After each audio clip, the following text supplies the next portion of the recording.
paling beruntung hidupnya di dunia ini adalah orang yang hidupnya tetap tersambung dengan Allah.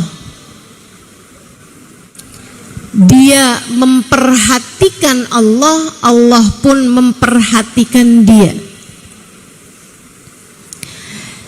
Dia mementingkan Allah, Allah pun mementingkan dia. Dia berkomunikasi dengan Allah, Allah pun berkomunikasi dengannya. Itu orang yang paling beruntung, bahagia, benar, rapi, lurus hidupnya. Siapa mereka ini? Ini nasihat Sayyidina Muhammad Al-Bagir kepada putranya. Nak, kamu kalau pengen hidup kamu bagus, benar, selalulah tersambung dengan Allah SWT. Anaknya tanya, ayah, bagaimana cara saya tersambung dengan Allah? Ibu kalau misalnya gitu nasihat sama anaknya, nak, walaupun kamu sekolah di luar negeri, kita harus tetap berhubungan. Itu maksud ibu apa? Kita harus tetap teleponan, harus tetap WhatsAppan, kan gitu Bu? Nah ini seorang ayah berkata kepada anaknya, nak, kamu dalam hidupmu jangan pernah putus dari Allah, harus tetap tersambung dengan Allah SWT. Anaknya nanya, gimana caranya ya? Kalau sama orang kita ngerti dah caranya, tapi kalau sama Allah ini gimana caranya? Ayahnya bilang, kalau kamu pengen berkomunikasi sama Allah, sholatlah, berdoalah. Kamu kalau lagi doa tuh, ya Allah, pandanglah saya dengan pandangan kasih sayang. Lagi komunikasi apa enggak? Komunikasi sama? Ya Allah, kasihanilah saya ya Allah, ampunilah dosa-dosa saya ya Allah. Kalau Engkau tidak mengampuni, tidak menyayangi saya, celaka saya ya Allah. Kan begitu? Itu kalau di bahasa Arab kan, Rabbana zalamna anfusana wa illam taghfir lana wa tarhamna lanakunanna minal khasirin. Ibu sekalian saya muliakan, jadi ayahnya bilang, nak, kamu itu selalulah berkomunikasi sama Allah. Anaknya tanya, gimana cara saya berkomunikasi sama Allah? Ayahnya menjawab, kalau kamu pengen kamu berkomunikasi sama Allah, berdoalah, sholatlah. Kita tuh saat sholat, cara kita berkomunikasi sama Allah. Makanya dari awal berdiri Allahu Akbar, Allahu Akbar kabiru, alhamdulillah katsiran, subhanallah bukratan wa asila. Ya Allah, aku mengagungkanmu seagung-agungnya. Allahu Akbar kabiru, alhamdulillah kabiru, aku berterima kasih sebanyak-banyaknya padamu ya Allah. Inni wajjahtu wajhi, aku hadapkan diriku yang hina dunia ini kepada Engkau ya Allah, fatiris samawati wal ardh, yang menguasai langit dan bumi. Laporan kita, menghadapkan diri kepada Allah. Sholat, sholat tuh sarana komunikasi. Makanya Bu, orang kalau nggak sholat putus hubungan sama Allah. Orang kalau tetap jagain sholatnya, insya Allah seapa-apanya masih akan berkemungkinan jadi soleh, jadi solehah. Makanya Bu, hal yang sangat penting untuk terus-terusan diingatkan kepada anak-anakmu, juga kepada dirimu. Tapi kalau sama ibu-ibu nih, insya Allah sih saya yakin yang hadir-hadir di majelis pasti sholatnya terjaga. Semoga ini bukan hanya husnudzon saya kepadamu, tapi sudah benar-benar Allah jadikan dirimu orang yang menjaga sholat. Sebab Nabi Muhammad menjadikan sholat itu tiangnya agama bagi diri kita. Siapa yang sholatnya benar, agamanya lurus, tegak. Siapa yang sholatnya rusak, agamanya juga akan rusak, akan hancur. Jadi sekalian, kalau pesen sama anak, gak usah banyak-banyak bu, ntar anak lupa. Ibu kalau pesen 2 aja. Nak, jangan tinggal sholat, jangan tinggal sholawat.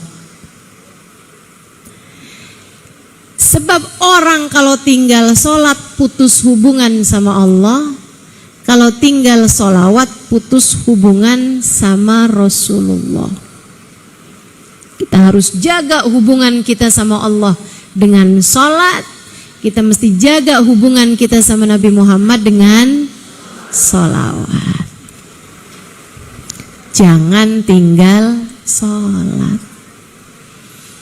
Undangan tuh dari Allah sholat itu. Ada panggilannya kan, Allahu Akbar, Allahu Akbar. Panggilan. Diundang semua orang Islam.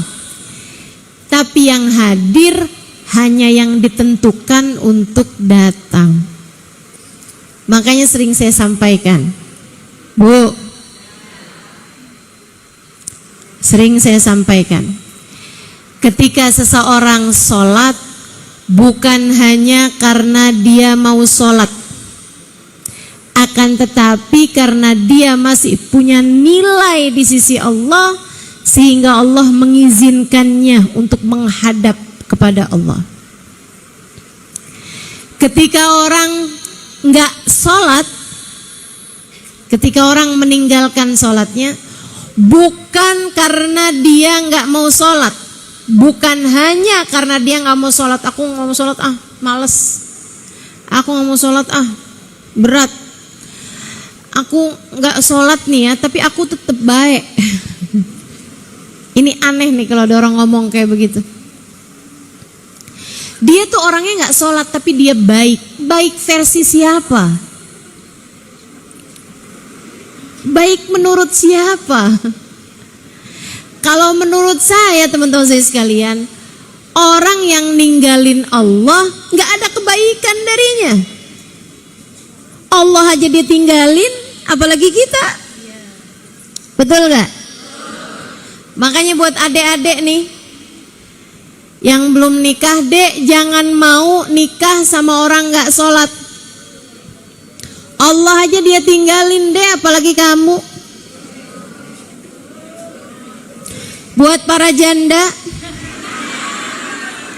kalau kamu dilamar sama laki-laki gak sholat, jangan hanya kamu lihat, ih mobilnya bagus, ih rumahnya besar, terus kamu terima lamarannya. Orang kalau ninggal sholat, Allah aja dia tinggalin, apalagi kamu. Kamu jangan bilang, tapi dia bilang dia tak mampu hidup tanpa saya.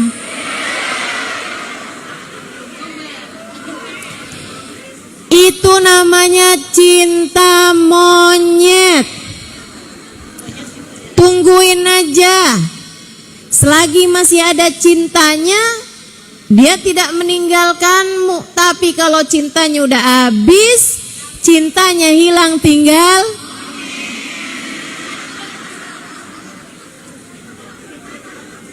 dari yang asalnya kamu dicintai, gantian kamu dimonyet-monyetin sama dia. Jangan mau nikah sama orang gak sholat. Ustazah udah terlanjur suami saya gak sholat.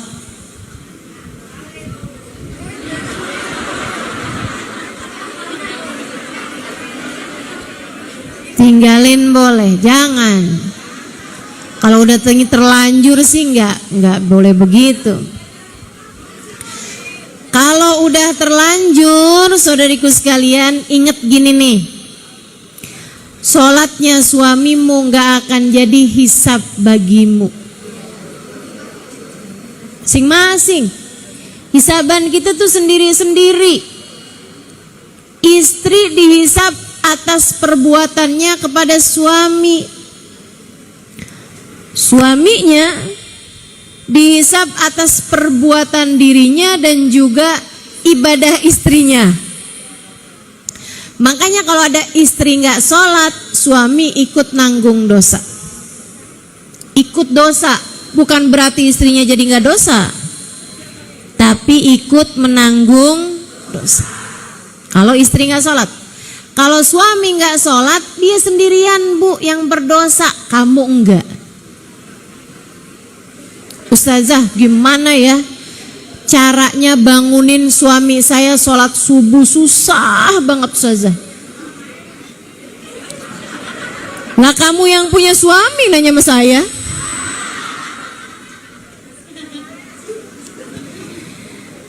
Boleh nggak Ustazah saya siram air? Untung yang jadi Ustazah bukan kamu. Kalau ada suami nggak bangun-bangun juga nih buat sholat subuh, apa yang mesti kita lakukan?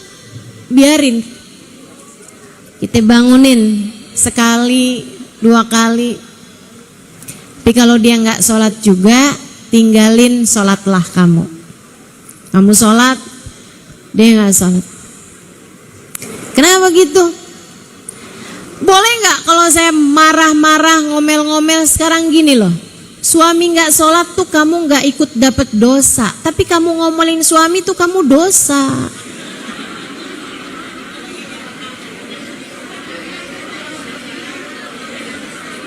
Suami nggak sholat kamu nggak dosa, tapi kalau kamu siram air ke suami kamu dosa. Ngapain mengerjakan sesuatu yang membuatmu berdosa untuk resiko yang kamu nggak dosa? Terus dibiarin aja gitu Ustazah, doain. Kalau kamu punya suami nggak sholat, apalagi anak-anak kamu udah besar-besar, doain, kesian. Bu, saya sih ngelihat orang nggak sholat tuh kesian. Kapan lagi ada waktunya kita berbisik lirih ke bumi dan suara kita didengar sampai ke arsy? Kapan lagi kita bisa merasa dekat, lekat dengan pencipta kita lebih daripada saat kita sholat?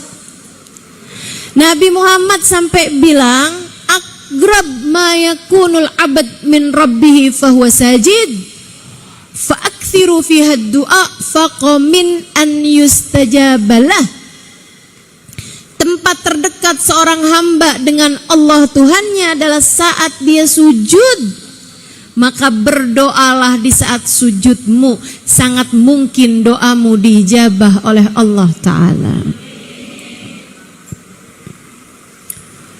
Maka belajar buat lebih menjaga sholat kita. Insya sholat, jika kamu ingin berbicara dengan Allah, sholatlah, berdoalah. Orang yang bagus sholatnya bakalan bagus hidupnya. Saya nggak lagi doa, gak usah diaminkan.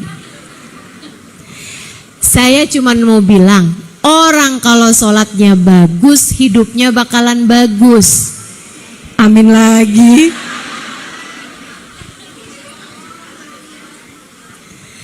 Semoga Allah memperbaiki sholat-sholat kita. Itu baru doa.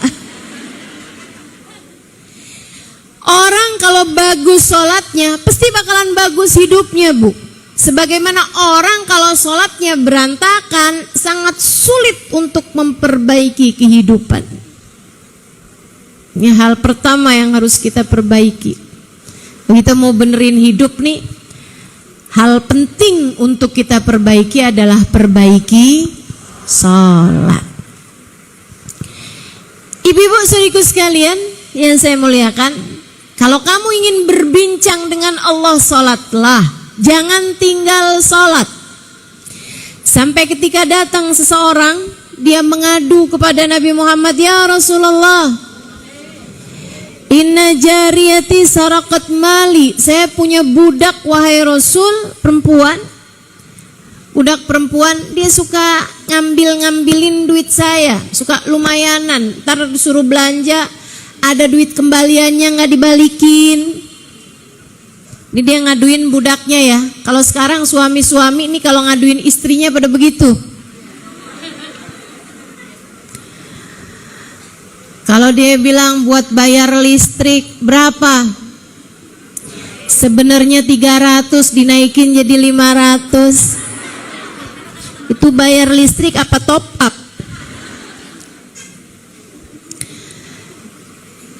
Siapa yang suka kayak begitu?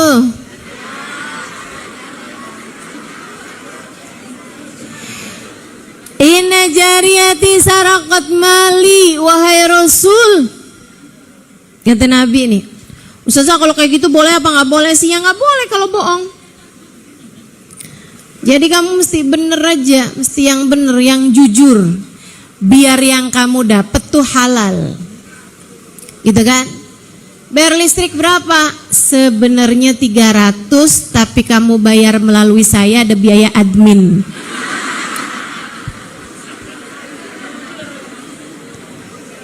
Kalau enggak ya kamu bayar-bayar sendiri dah. Oh, dia repot kan nyuruh kita bayar, ada biaya tambahannya. Sehingga sekalian, dia bilang budak saya nih Rasul suka ngambilan duit saya yang kecil-kecil suka diambilin gitu sama dia. Nabi nanya, "Ya itu sholli, dia sholat apa nggak sholat?" "Sholli ya Rasulullah." Ya itu sholli, dia sholat, nggak tinggal sholatnya. Kata Nabi Muhammad, "Salatuhu satanhahu anil fahsya'i wal munkar." Salatnya kalau dia jaga, salatnya kalau dia jaga. Nih Bu, nih salat nih, sifatnya salat. Walaupun khusyuknya kurang. Tapi asal jaga aja, tiap waktu salat dia salat, tiap waktu salat dia salat, tiap waktu salat dia salat. Apalagi kalau dia jaga salatnya dengan berjamaah. Allah bilang, "Inna salata tanha anil fahsya'i wal munkar." Sungguhnya salat akan menjaga seseorang.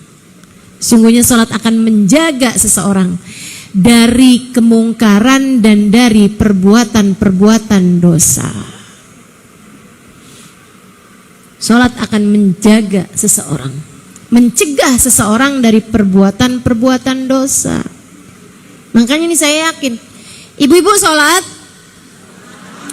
Sholat kan? Sholat. Saya tanya, ibu-ibu pernah bunuh orang? Gak pernah. Sholatmu mencegahmu dari membunuh. Ibu sholat? Ibu-ibu pernah judi? Nah kan, sholat ibu sudah mencegah ibu dari perbuatan judi. Ibu sholat? Apakah ibu melakukan praktek sihir? Enggak. Nyantet orang, cinta ditolak, dukun bertindak. Enggak kan? Sholatmu sudah mencegahmu dari sihir. Sholatmu mencegahmu. Ada di sini ibu-ibu yang suka mabok? Enggak. Sholatmu sudah mencegahmu dari hal itu. Paling maboknya perjalanan ibu ya. Ibu cuman maboknya bisa dicegah dengan antimo. Tapi ibu saya tanya, ibu sholat? Ibu ngomongin orang?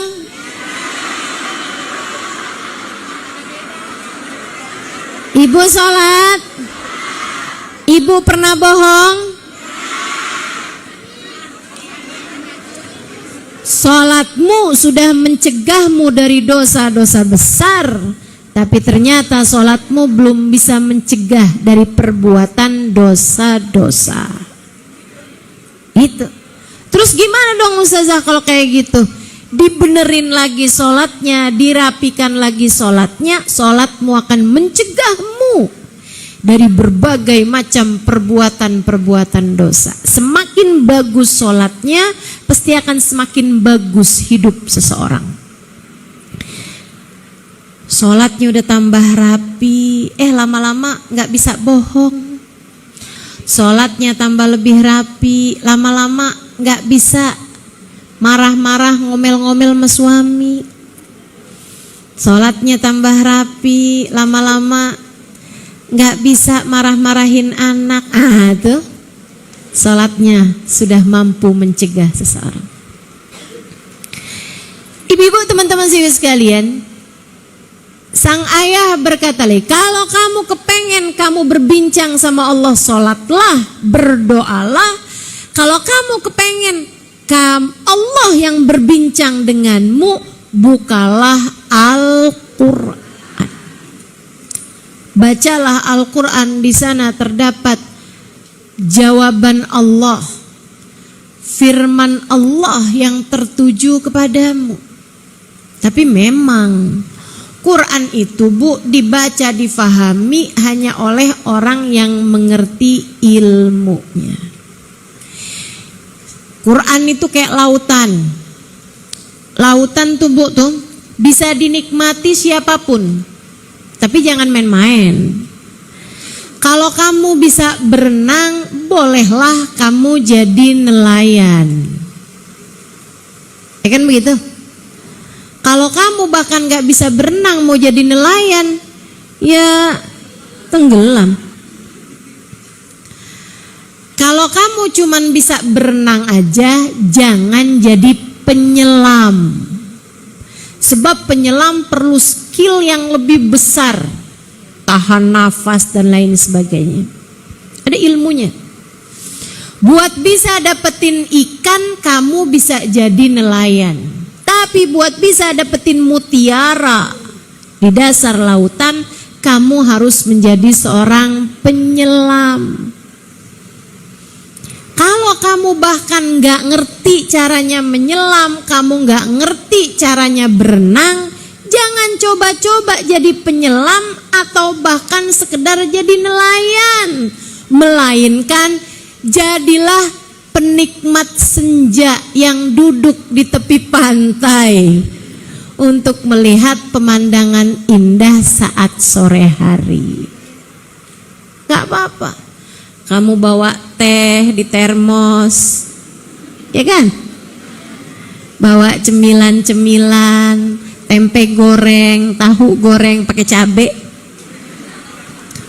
Duduk di tepi pantai, liatin matahari kembali ke peraduan. Cantik sekali. Al-Quran tuh persis kayak lautan. Yang gak ngerti ilmunya jangan coba-coba mentafsirkan Al-Quran, apalagi mengajarkannya. Kamu gak paham, jangan coba-coba melakukan itu. Ustazah, saya mah ngajarin ngaji buat anak-anak kecil, ya udah cukup gitu aja.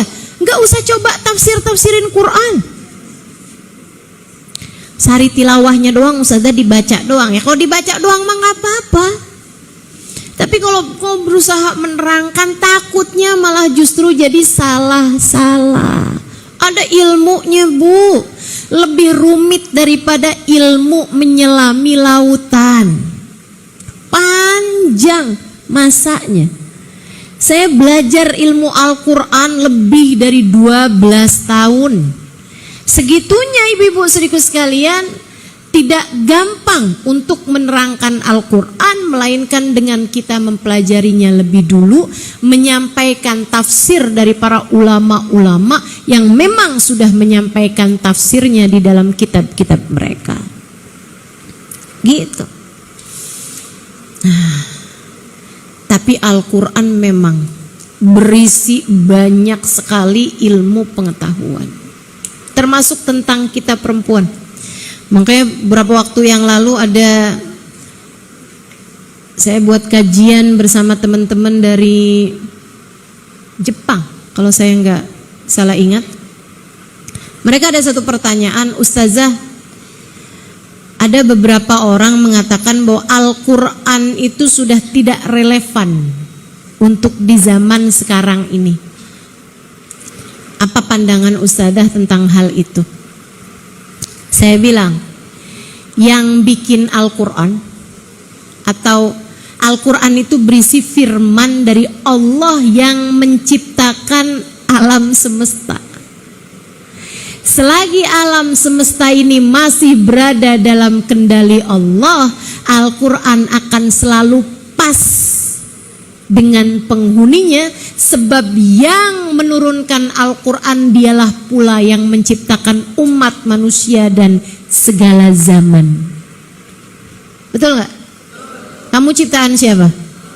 Anakmu ciptaan siapa? Al-Quran firmannya? Ya pasti bakalan cocok sampai kapanpun juga.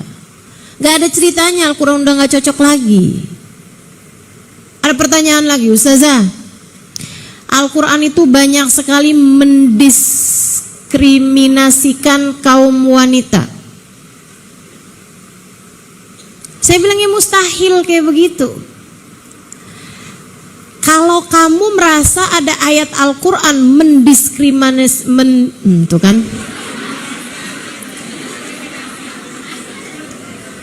Saya nih Bu belajar bahasa Indonesianya cuman sampai SD. Habisnya itu saya malah lebih banyak belajar bahasa Arab. Saya malah lebih banyak belajar bahasa Al-Quran dan seterusnya, sehingga bahasa-bahasa yang terakhirnya ada sisinya tuh saya suka bingung.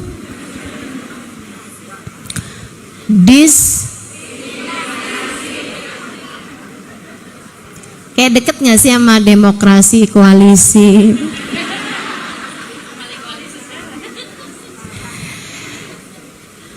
Mustahil ada ayat Al-Quran yang mendiskriminasikan kaum wanita. Ngomongnya sampai cepet-cepet, takut salah. Kenapa? Sebab yang menurunkan Al-Quran dialah pula yang menciptakan kaum wanita. Tapi Ustazah, contohnya nih ayat tentang warisan. Oh gimana bunyinya? Lidzakari mithlu hadzil unthayain. Buat laki-laki 2 kali jatahnya perempuan. Oh iya betul. Kenapa tuh Ustazah? Kayaknya kayak nggak adil gitu buat perempuan. Sebab Allah ingin laki-laki bertanggung jawab. Ini zaman sekarang banyak banget Bu, bapak-bapak tidak bertanggung jawab. Betul? Allah tidak mau itu terjadi. Bapak-bapak itu, para suami, biarkan tetap bertanggung jawab terhadap nafkah istri dan anak-anaknya. Makanya sama Allah dikasih. Memang ibu-ibu secara kekuatan badan, secara kekuatan akal pikiran, tuh laki-laki biasanya memang dikasih lebih sama Allah Subhanahu wa taala. Nih ibu-ibu nih yang emansipasi, emansipasi wanita gitu kan. Emang ibu mau ngangkat galon?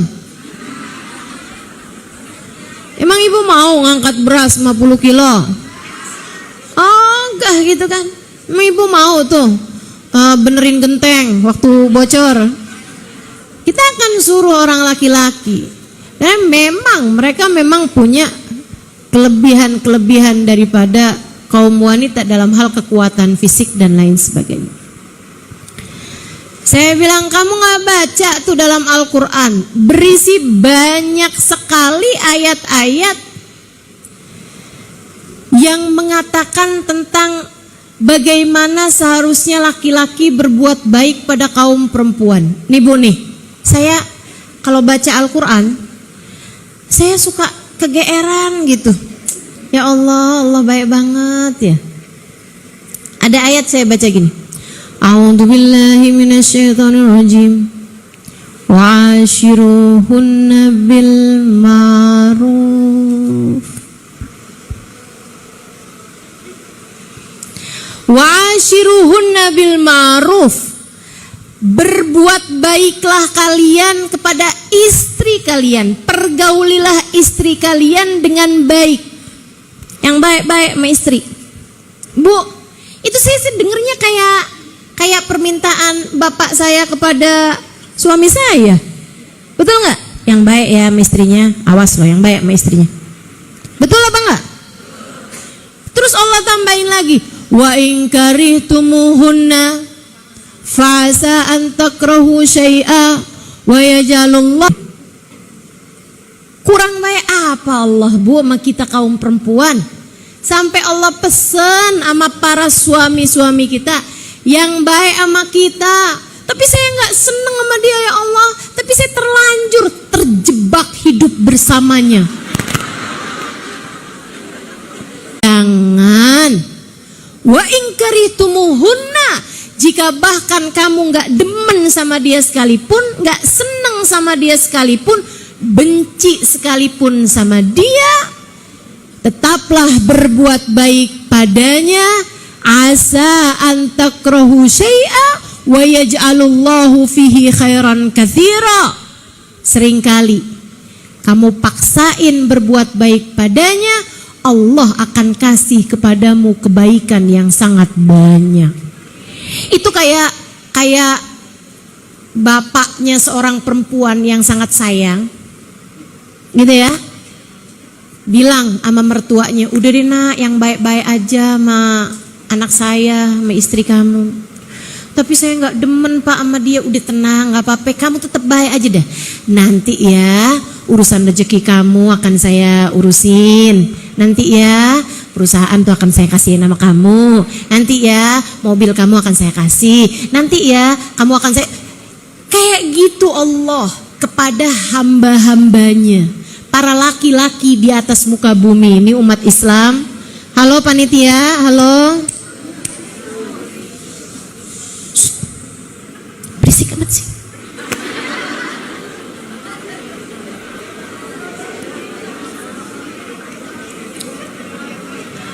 Ini yang ribut malah panitianya ya Bu ya.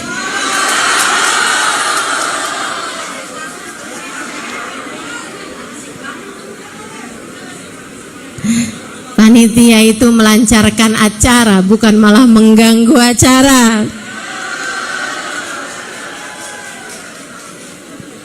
Ayo bismillah. Bismillah.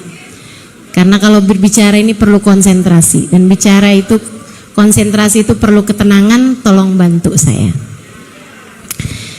Teman-teman sekalian yang saya muliakan, jadi kalau kita membacanya dengan penuh ilmu, kita akan mendapati bahwa ayat Al-Quran penuh berisi dengan cinta kasih Allah kepada hamba-hambanya. Kalau kamu ingin berbicara dengan Allah, bacalah, sholatlah dan berdoalah. Kalau kamu kepengen Allah yang berbicara kepadamu, bacalah Al-Quran. Tapi kita tidak bisa memahami Al-Quran, kita tidak bisa mengerjakan sholat kecuali dengan ada yang mengajarkannya. Untuk itulah kita perlu tali kedua untuk bisa menyampaikan kita kepada Allah, yaitu baginda kita Nabi besar Muhammad. Dari mana kita ngerti sholat kalau bukan dari Nabi Muhammad? Dari mana kita ngerti caranya berdoa kalau enggak diajarin sama Nabi Muhammad? Makanya Bu, ketika ada orang lagi sakit banget, ditengokin sama Nabi Muhammad, terus dia bilang, Rasul doain dong saya biar cepet mati. Sama Nabi Muhammad bilang, jangan begitu. Kamu kalau harus berdoa karena enggak tahan lagi sama sakit, dan mudah dalam keadaan husnul, perlu diajarin sama Nabi kita Muhammad alaihissalam. Itu sebabnya Bu, orang tuh yang paling bener hidupnya yang paling dekat sama Nabi Muhammad. Karena Nabi tuh udah ngajarin semua-muanya. Dan ini ajaran agama Islam, ibu-ibu sekalian, nggak ada yang lebih indah daripada itu. Nabi ngajarin kita bukan hanya tentang cara menjalani kehidupan, cara berbuat baik, cara bersedekah, cara sholat, sampai cara potong kuku diajarin sama Nabi Muhammad. Ibu udah tahu? Kalau ibu bilang tahu, diamalin apa enggak? Kalau ibu bilang enggak tahu, kemana aja dari dulu-dulu? Ibu kalau potong kuku tuh Bu, mulai dari tangan kanan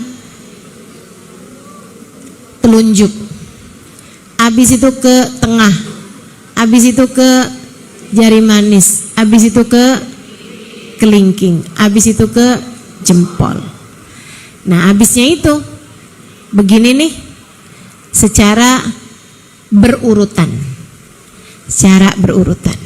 yaitu dari kelingking ke jari manis, ke jari tengah, ke jari telunjuk, ke jempol. Atau cara yang kedua, telunjuk tadi tuh kanan, tengah, jari manis, jari kelingking, jempolnya entaran. Kesini dulu nih, ke kelingking ya, dari kelingking tadi tuh ke kelingking gitu ya. Terus sampai ke jempol, baru abisnya jempol ditutup lagi pakai jempol. Kayak orang lagi bikin lingkaran. Diajarin sama Nabi Muhammad alaihissalam. Terus diajarin lagi sama Nabi. Kalau potong kuku tuh jangan gegarukan, jangan makan sebelum cuci tangan. Sampai segitunya Nabi Muhammad sallallahu alaihi wasallam ngajarin. Segala macam hal diajarin sama Nabi Bu, sampai urusan kalau kamu udah bikin kopi, tahu-tahu ada lalat hidup nih, jelek, masuk ke dalam kopimu, sementara kamu mau bikin lagi kopinya udah kehabisan, ibu ya, atau gulanya yang habis, ya udah sayang banget nih, si lalatnya juga ternyata belum mati, misalnya gitu kan. Nah gimana nih caranya nih? Jangan kamu ambil lalatnya kemudian kamu buang gitu aja. Jangan, kata Nabi Muhammad, tenggelamin di sayap satunya. Coba nih, memastikan kepadamu betapa beliau adalah Rasul utusan Allah Subhanahu wa ta'ala yang telah mengajarkan kepada kita segala macam hal dalam kehidupan. Ajaran yang sangat indah. Sampai diajarin kalau lalat masuk dalam minuman kamu, kata Nabi Muhammad, kalau kamu mau tetap meminumnya boleh, tapi tenggelamin dulu sayap satunya. Dia masuk pasti dengan satu sayap, ibu-ibu sekalian. Kata Nabi, fa inna fi ihda janahaihi da wa fil akhar dawa. Tenggelamin di sayap satunya lagi. Set, tenggelamin, habis itu buang. Jangan kemudian kamu camil. Sayang nih masih ada sisa kopinya, jangan buang ya. Habis itu boleh tuh kamu minum airnya. Silahkan diminum airnya, nggak akan berbahaya. Sebab kata Nabi, di salah satu sayapnya ada penyakit, salah satu sayapnya ada obatnya. Diselidikin Bu. Ini kan zaman sekarang kan laboratorium udah canggih-canggih. Ternyata dua-duanya ada racun. Dua-duanya ada penyakit, nggak ada obatnya. Tapi Nabi Muhammad bilangnya kayak begitu. Mereka pun mencobanya di minuman. Ternyata subhanallah, racun yang satu menyembuhkan racun yang lainnya. Nabi kalau ngomong nggak akan pernah salah. Sebab semua ucapan Nabi Muhammad adalah wahyu dari Allah. Karenanya Bu, orang kalau hidupnya pengen bener nih mesti terhubung terus sama Allah. Nah buat terhubung sama Allah kita mesti ngikutin jalannya Nabi besar Muhammad. Ikutin sunnah-sunnahnya Nabi, cara hidupnya Nabi, cara bicaranya Nabi, cara makannya Nabi, cara tidurnya Nabi. Bener semua tuh. Bener semua. Orang kalau ngikutin jalan hidup Nabi, ya Allah Bu, hidupnya terarah, hidupnya bagus. Tapi kan sunnah Nabi banyak ustazah. Sunnah Nabi kan besar-besar. Saya putus asa buat ngikutin sunnah-sunnahnya Nabi Muhammad. Jangankan kita, ulama-ulama besar sekalipun mustahil bisa mengikuti 100% sunnahnya Nabi Muhammad. Mustahil. Gak ada orang bisa hidup kayak cara hidupnya Nabi Muhammad 100% tuh gak ada Bu. Sebaik apapun orang itu, apalagi yang kayak kita nih Bu. Nabi Muhammad sholat malam sampai bengkak telapak kakinya. Ibu bengkak telapak kaki gara-gara apa? Asam urat, kolesterol. Boro-boro sholat malam sampai bengkak telapak kaki, tarawih aja ngitung rokaat mulu. Nyarinya masjid yang paling cepat, malah nyarinya masjid yang paling sedikit rokaatnya. Siapa tuh? Insyaallah. Yang di sana 20 tambah 3, yang situ 8 tambah 3. Kayaknya kalau ada masjid yang bikin tarawih 2 rakaat, orang-orang Bekasi bakalan ikut yang itu kayaknya. Masya Allah. Ibu-ibu sekalian, Nabi salat malam sampai bengkak telapak kakinya. Mustahil buat kita ikutin Bu, mustahil. Nabi hatinya tidak pernah menyimpan kebencian terhadap siapapun. Mustahil kita bisa ngikutin. Pasti ada aja rasa kesel sama orang, rasa sebel sama orang, kan begitu. Maka kalau saya bilang bahwa kita mesti ngikutin jalan hidupnya Nabi, yang ringan-ringan, yang kecil-kecil, yang kita masih bisa ngikutinnya. Sekedar masuk ruangan kaki kanan, keluarnya kaki, masuk kamar mandi kaki, keluarnya kaki. Kalau makan sambil duduk, pegang makanan dengan tangan, diawali dengan bismillah, diakhiri dengan hal-hal yang seperti ini nih, hal-hal kecil. Kayak tadi tuh yang saya sampaikan tentang cara potong kuku. Cara potong kuku mau kayak gimana juga kepotong semua Bu. Nah, daripada kamu potong kuku gak dapat pahala, kan mendingan potong kuku pakai pahala. Enak sama-sama potong kukunya, sama-sama kukunya jadi pendeknya. Kenapa kita gak mau dapat pahala? Cara minum, nah ini kebetulan saya haus. Pegang minuman pakai tangan, diawali dengan bismillahirrahmanirrahim.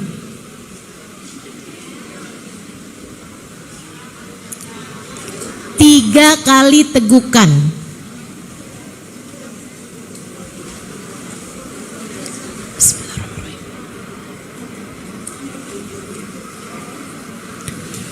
Alhamdulillahilladzi ja'ala hadzal ma'adban furatan bifadlih wa lam yaj'alhu milhan ujajan bidunubina. Enggak hafal.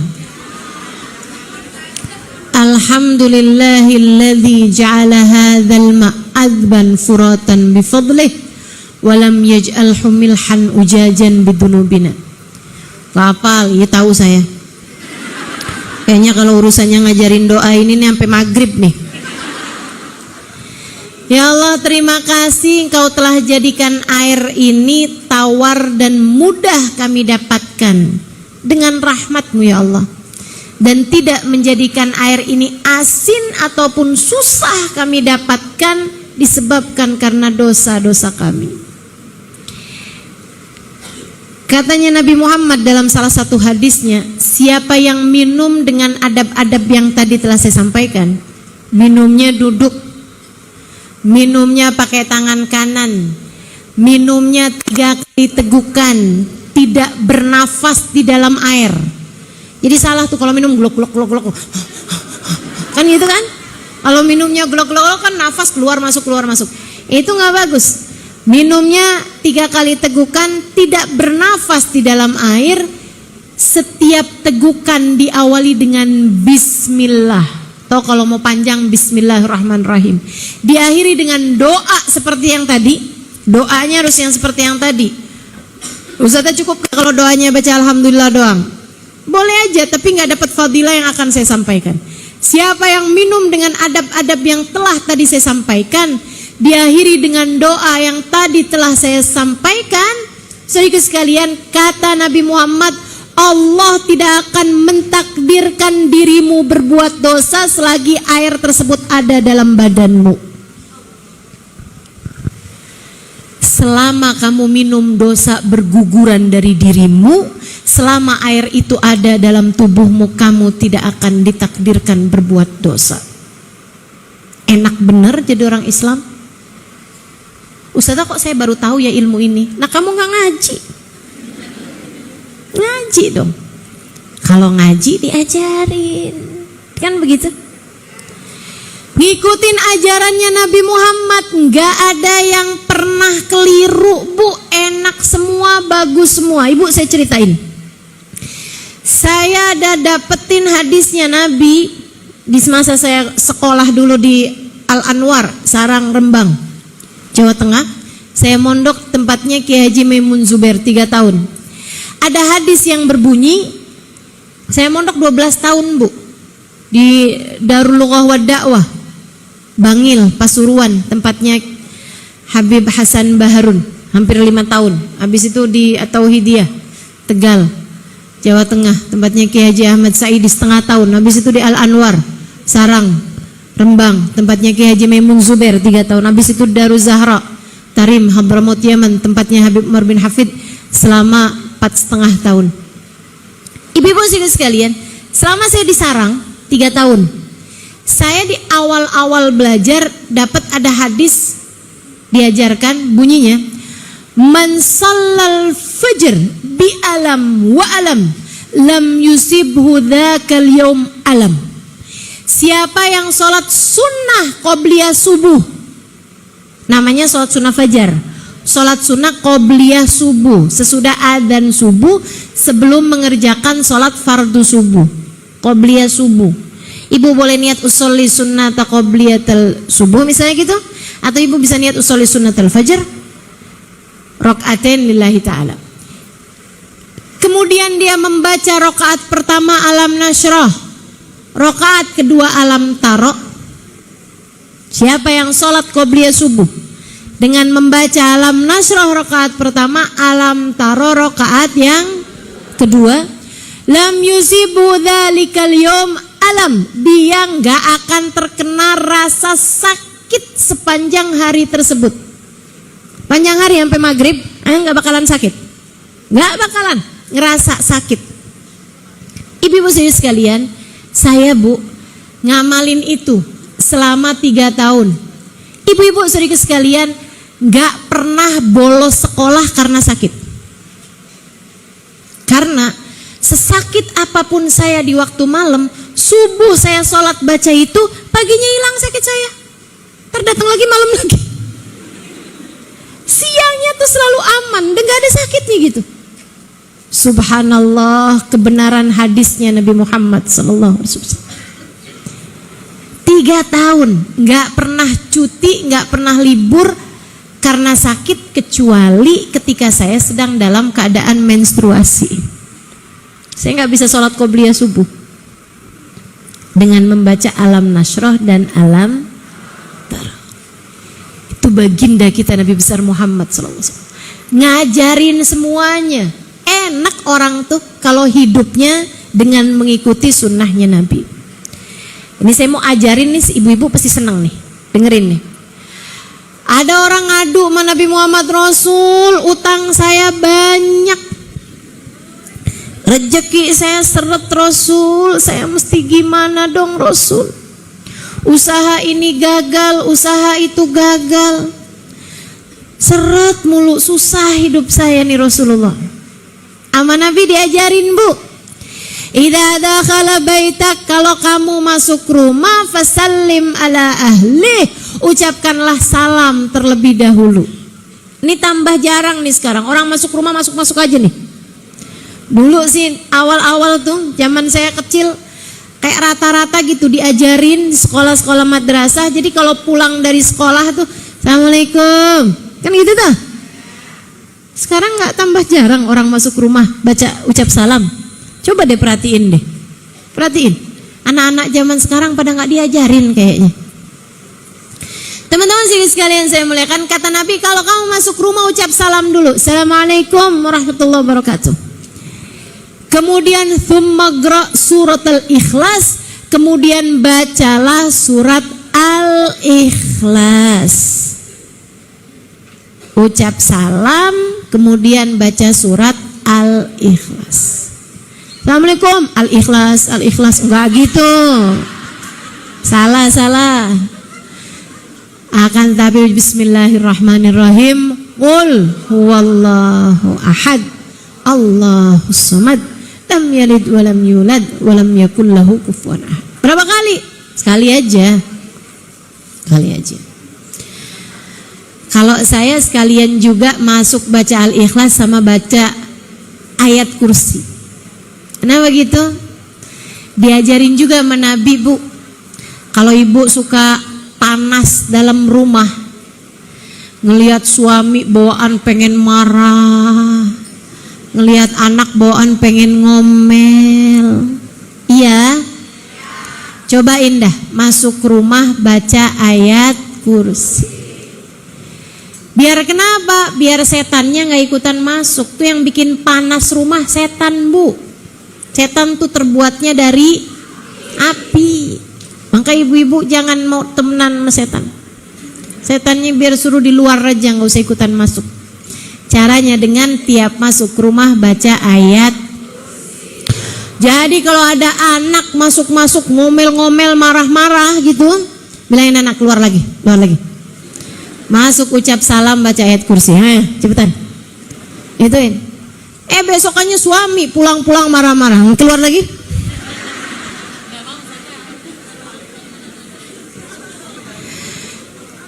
Baca surat Al-Ikhlas tiap masuk rumah. Kata Nabi Muhammad kepada sahabat ini, diamalin, lebek ya Rasulullah. Tiap masuk rumah baca ayat kursi, masuk lagi ke rumah baca ayat kursi, masuk lagi ke rumah ngerjain apa-apaan baca ayat kursi, masuk rumah nggak ada kerjaan keluar lagi, masuk lagi baca ayat kursi. Terus dia amalkan sebulan, 2 bulan, 3 bulan, 4 bulan. Beberapa waktu kemudian datang lagi dia sama Nabi Muhammad, ya Rasulullah, sadaqta wa sadaqallah. Wahai Rasul, engkau telah benar sebab Allah telah benar. Sebab semua ucapan Nabi Muhammad wahyu dari Allah SWT. Kata Nabi, kenapa? Ittasa'at ilayya dunya. Dunia udah jadi lebar buat saya wahai Rasulullah. Dakhalatid dunya ila baitina wa nahan raghibin. Dunia udah masuk nih ke rumah kami, kayaknya bukan dari pintu aja, dari jendela-jendela juga. Bu marah nih, mendidih rasanya. Daripada ibu ngomel-ngomel nanti bakalan ibu seselin, ya Bu ya. Mendingan segeralah pergi berwudu. Kalau wudu nggak mempan, mandi. Kalau mandi nggak mempan, rendeman aja dulu. Tertanya sama suaminya, kamu di mana sih? Di bak. Nggak punya kolam renang, berendangnya di bak. Insyaallah. Tapi memang terasa, Bu, terasa. Cobain deh. Udah lagi kesel-kesel sama anak, mendingan wudhu dulu aja. Wudhu dulu. Adem. Memang segala-galanya udah diajarin sama baginda kita Nabi besar Muhammad sallallahu alaihi wa ala alihi wa sahbihi wasallam. Kenapa sih Nabi ngajarin semuanya? Biar kita nggak banyak salahnya dalam hidup. Kalau kita nggak banyak salahnya dalam hidup, insya Allah orang yang yang hidup dalam keadaan baik akan mati dalam keadaan baik. Orang yang matinya baik di akhiratnya bakalan baik. Enak semua itu, Bu. Tapi kalau hidupmu udah salah-salah, ngikutin ajaran-ajarannya setan, kamu udah nggak akan berada dalam jalan yang benar. Ibu-ibu sekalian yang saya muliakan, nabrak-nabrak, salah-salah, hidup dalam keadaan tidak baik, sangat mungkin mati dalam keadaan tidak baik. Kalau mati dalam keadaan tidak baik, dalam bahasa Arab istilahnya mati su'ul khotimah. Orang yang mati su'ul khotimah sangat sulit untuk mendapatkan kebaikan-kebaikan di akhirat. Jangan putus dari Nabi Muhammad. Ikutin jalan hidupnya Nabi Muhammad. Salah satu dari jalan hidupnya Nabi Muhammad yang gampang banget buat kita ikutin adalah senyum. Coba latihan senyum. Senyum, latihan senyum. Ibtisamak ala wajhi akhikal mu'min sadaqah. Senyummu di wajah seorang mukmin bernilai. Di wajah ya, bukan di depan kotak infak. Ada kotak infak jalan disenyumin aja. Kata sebelahnya, kok kamu nggak masukin apa-apa sih? Dia nggak tahu hadisnya Nabi. Apaan? Senyummu adalah sedekah. Jadi senyum doang sama kotak infak. Senyum itu baru dianggap sedekah ketika ada pihak lain yang disenyumin, Bu. Ala wajhi akhikal mu'min, di wajah seorang yang beriman. Senyum ustazah lebar, dianya cemberut aja ustazah. Saya kan sakit hati. Jangan, seharusnya kamu bersyukur. Kenapa gitu? Nabi Muhammad bilang dalam salah satu hadisnya, idza taqal musliman fatasafaha nazalat ilaihi ma sab'ina rahmah. Apabila ada dua orang muslim, laki-laki sama laki-laki atau perempuan sama perempuan, bertemu kemudian keduanya berjabat tangan, turun kepada keduanya 70 rahmat. Baginya gimana Rasul, seorang separuh apa gimana nih? Kata Nabi enggak gitu. Akan tetapi tis'ah wasittuna minha liman aktsaruhuma ibtisama, 69 rahmat diborong sama yang paling banyak senyum di antara keduanya. Jadi kalau kamu udah ketemu sama orang, salaman, kamu senyum, dia nggak senyum, yes, 69 saya borong semuanya. Enak bener jadi orang Islam. Enak. Kamu pengen dapat rahmat cuman begitu aja tuh. Ya Allah, ya Allah. Alhamdulillah. Segala-gala diajarin sama baginda kita Nabi besar Muhammad sallallahu alaihi wa alihi wasallam. Nah, Bu, sekarang masalahnya ustazah, kita kan nggak ketemu sama Nabi Muhammad. Oh ya, ada satu lagi. Kalau kamu pengen tetap terhubung sama Nabi Muhammad, cara yang keduanya selain dengan kamu mengikuti jalan hidupnya adalah dengan memperbanyak sholawat. Ini ya, ini judulnya nih, cara hidup bener. Orang kalau pengen hidupnya bener harus tersambung sama Allah. Cara tersambung dengan Allah adalah dengan terus berkomunikasi. Kalau kamu kepengen berbicara sama Allah, sholatlah, doalah. Kalau kamu kepengen Allah yang berbicara padamu, maka bacalah Al-Quran.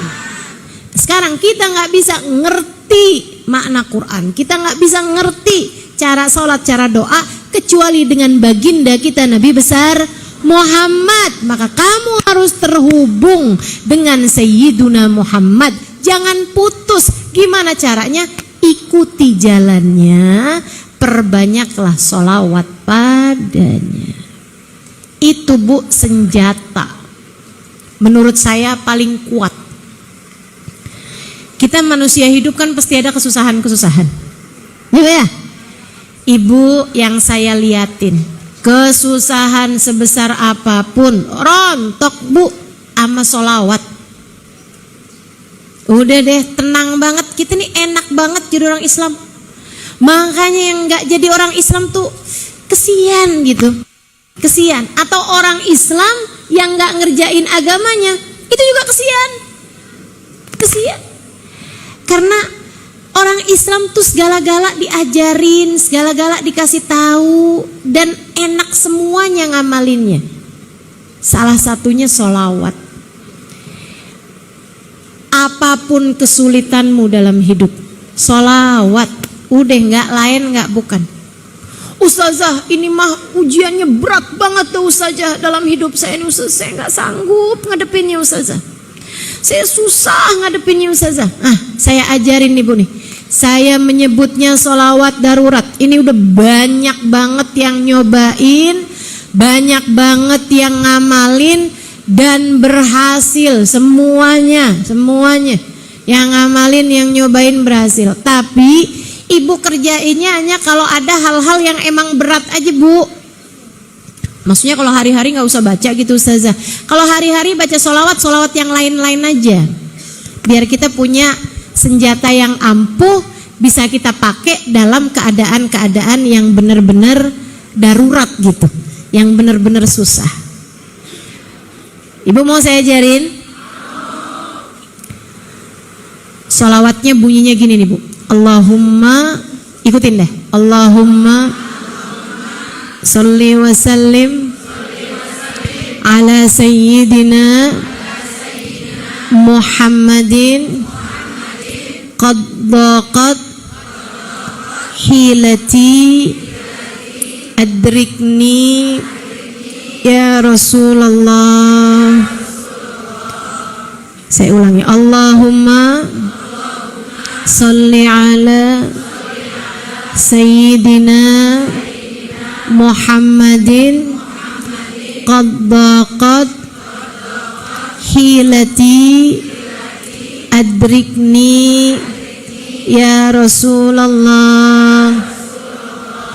Sekarang saya baca semuanya, ibu-ibu terus ngikutin ya.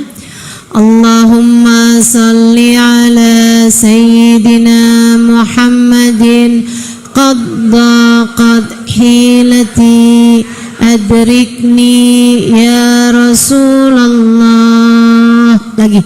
Allahumma salli ala sayyidina Muhammadin qad daqat hilati adrikni ya Rasulullah. Allahumma salli ala sayyidina Muhammadin qad daqat hilati adrikni ya Rasulullah. Pakai wasalim apa enggak Ustaz? Boleh, enggak juga apa-apa. Allahumma sholli ala sayyidina Muhammad. Qad daqat hilati, telah sempit jalanku. Ya Allah, sampaikanlah salawat salam kepada baginda kami Nabi Muhammad. Qad daqat hilati, qad qaf sama dal, daqat ba panjang, qaf sama ta. Qad daqat hilati adrikni ya Rasulullah. Qad qaf sama dal, daqat ba panjang terus qaf sama ta. Hilati ha ya lam ta ya, hilati. Adrikni ya Rasulullah. Adrikni alif dal ra kaf nun panjang ya. Adrikni ya Rasulullah. Artinya ya Allah, sampaikanlah salawat salammu kepada baginda kami Nabi Muhammad. Qad daqat hilati, telah sempit jalanku, telah buntu jalanku. Artinya saya udah gak ngerti lagi nih mesti ngapain nih. Qad daqat hilati, telah sempit jalanku. Adrikni ya Rasulullah, syafaatilah aku wahai Rasulullah. Tolonglah aku, syafaati aku wahai Rasulullah. Minta tolong sama Nabi Muhammad, minta syafaat Nabi Muhammad, karena beliau adalah wasilah kita menuju Allah, pintu menuju Allah. Emang Nabi Muhammad bisa ustazah ngasih kita jalan keluar, solusi dan lain sebagainya gitu? Nggak bisa Bu, yang bisa Allah. Akan tetapi kalau kita doa nggak pakai wasilah Nabi Muhammad nih, ya kita kan dosanya banyak. Kita kan hamba yang penuh dengan noda-noda, dengan aib, dengan kekurangan. Sholat belum benar, ibadah belum benar. Nah kita makanya pakai Nabi Muhammad sebagai perantara kita, pakai jalan lewat Nabi besar Muhammad.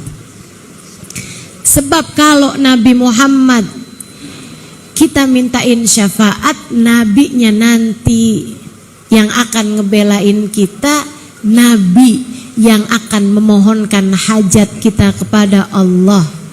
Ekonomi lagi sulit, hati lagi sempit, apapun aja Bu masalah ibu, dah sholawatan yang banyak. Kalau lagi susah sholawatan yang banyak. Liatin, tungguin aja sehari, 2 hari, 3 hari, 4 hari, subhanallah, jalan keluar yang begitu indah. Waktunya udah terbatas, saya nggak mau cerita panjang lebar tentang hal ini. Pokoknya percaya aja sama saya, ya Bu ya. Sholawat senjata paling ampuh untuk kita menghadapi berbagai macam kesulitan dalam kehidupan.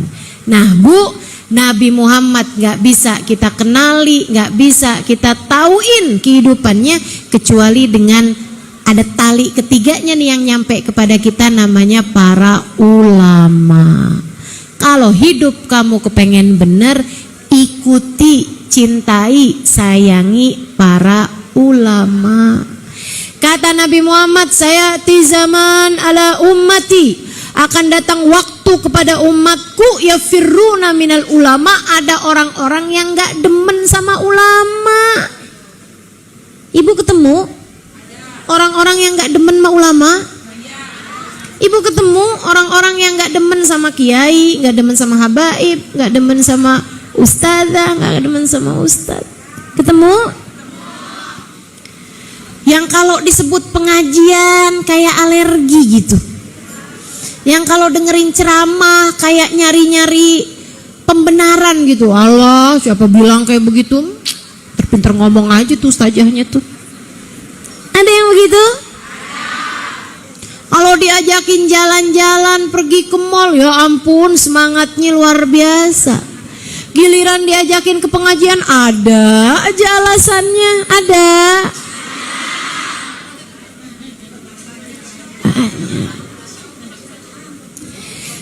Kata Nabi Muhammad, akan ada tuh waktunya umatku ini ada orang-orang gak demen sama para ulama. Fa'ablahullah thalatha baliyat. Orang yang gak demen sama ulama, yang ulama bener ya Bu ya, yang ngenalin orang ke jalannya Nabi Muhammad, ngenalin orang kepada cinta Nabi Muhammad, ngenalin orang kepada Allah, ngenalin orang kepada jalan menuju surganya Allah Subhanahu wa taala, yang ikhlas, yang bener gitu. Ulama-ulama yang seperti ini dia benci, Allah akan kasih kepadanya 3 jenis bala. Apa tuh balanya? Yang pertama, rafa'allahul barakah min kasbihim, Allah angkat keberkahan dari usahanya. Duitnya banyak Bu, tapi kurang aja. Duitnya banyak, tapi hidupnya gak pernah senang. Kurang aja rasanya.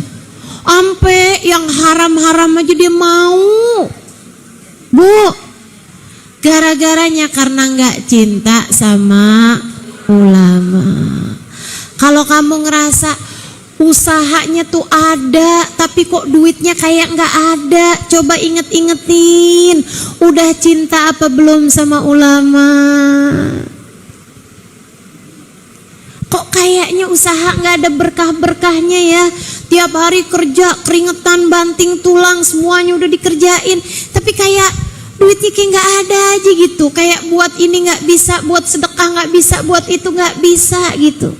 Kayaknya duitnya tuh kepake buat hal-hal yang gak enak aja gitu. Nabrak orang, akhirnya bayar ganti rugi. Ini yang begini-beginian nih.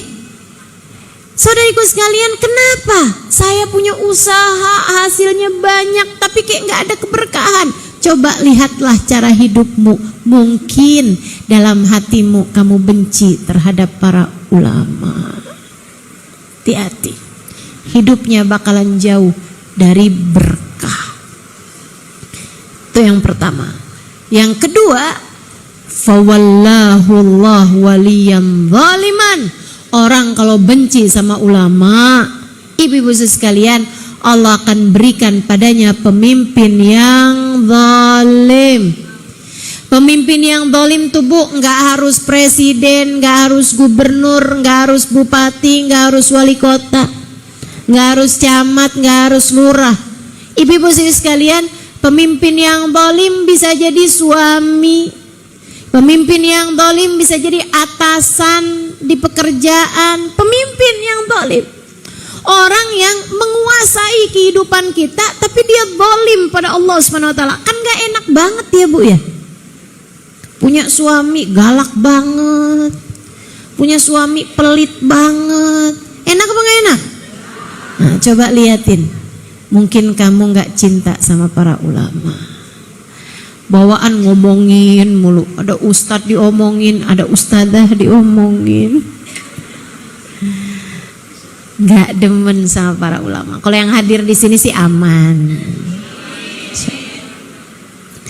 Orang kalau cinta sama ulama ya tinggal dibalik aja. Orang kalau cinta sama ulama, Allah bakal beri keberkahan dalam kehidupannya. Dan yang kedua, Allah akan jadikan orang-orang di sekelilingnya menyayangi dia.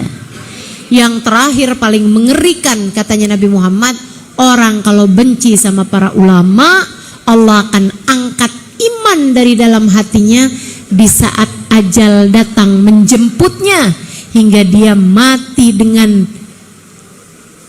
terangkat imannya, mati dalam keadaan su'ul khatimah, mati tidak sebagai umat Islam. Na'udzubillah min dzalik, na'udzubillah min dzalik, na'udzubillah min dzalik. Udah banyak banget Bu pengalamannya. Udah banyak bener ajaran-ajarannya ini. Ibu-ibu sekalian, dulu ada seorang anak pulang madrasah. Ditanyain sama bapaknya, "Gimana nak? Pulang dari sekolahan nih?" "Oh, tadi Pak sama guru diajarin, sama ustadznya diajarin." "Diajarin apa?" "Diajarin buat bersiwak sebelum wudhu, pakai kayu siwak tuh buat gosok gigi tuh belum wudhu, sama diajarin pakai kayu siwak sebelum sholat." Nah, coba lihat-lihat. Diambil metu bapaknya nggak senang sama ulama, nggak senang sama ilmu agama. "Apaan nih kayak beginian? Nih mah buat ngelempar anjing." Lempar siwaknya tuh, kayu siwaknya tuh dilemparin sama dia keluar. Dia bilang, "Apaan beginian? Ini mah buat lempar anjing nih nak." Katanya gitu. Dia sayang sama anaknya, cuma dia nggak sayang, nggak senang sama ulama, nggak senang sama ajaran Islam. Ibu-ibu sekalian, dia lempar gitu. Istrinya lagi hamil. Ini kejadian di zamannya Imam Malik alaihi ridwanullah. Istrinya lagi hamil Bu. Istrinya melahirkan, anaknya mukanya kayak anjing. Dia ngelihat itu, dia ketakutan, dia marah, beneran marah. Badannya tuh badan manusia tuh mukanya tuh mirip anjing gitu. Dia langsung ambil pedang, dibunuh tuh anak. Abisnya itu dia ngerasa putus asa, dia ngerasa benci sama dirinya sendiri. Tuh pedang yang sudah belepotan dengan darah anaknya dipakai buat menusuk dirinya sendiri. Dia pun mati dalam keadaan seperti itu. Kenapa bisa kayak begitu tuh Bu? Karena benci sama para ulama, benci sama ajaran Islam gitu. Di zamannya Imam Abu Hanifah juga gitu. Ada orang benci banget sama Imam Abu Hanifah, sampai dia menjuluki Imam Abu Hanifah dengan panggilan Imam Abu Jifah, bangkai, si bapak bangkai. "Kamu ngaji?" "Sama siapa?" "Sama Imam Abu Hanifah." "Oh, sama bangkai itu tuh." Gitu. Kampungnya dia tuh orang pada ngaji sama Imam Abu Hanifah. Bu, dia meninggal dunia.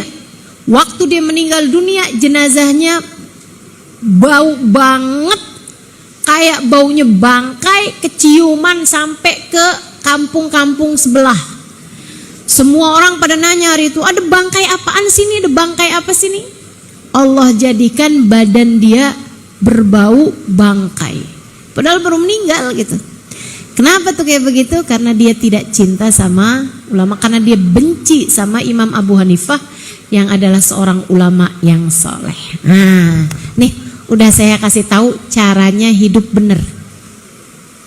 Ibu, ke Allah, ke Rasulullah lewat para ulama. Kita lewat para ulama buat kenal Rasulullah, buat kenal Allah. Kita lewat Rasulullah untuk bisa disayang-sayang sama Allah. Benar hubungan kita sama Allah, benar hubungan kita sama Rasulullah, benar hubungan kita sama para ulama, dengan kita sayang, dengan kita cinta sama mereka, insya Allah akan lurus dan benar pula lah kehidupan kita. Sehingga kalau kita hidupnya lurus, kita mati dalam keadaan lurus. Kita mati dengan berbekal iman. Kita mati dengan membawa Islam.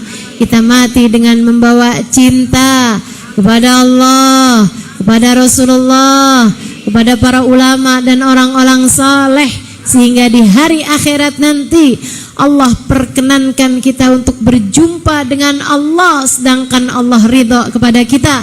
Allah perkenankan kita untuk bertemu Rasulullah sedangkan Rasulullah ridha kepada kita.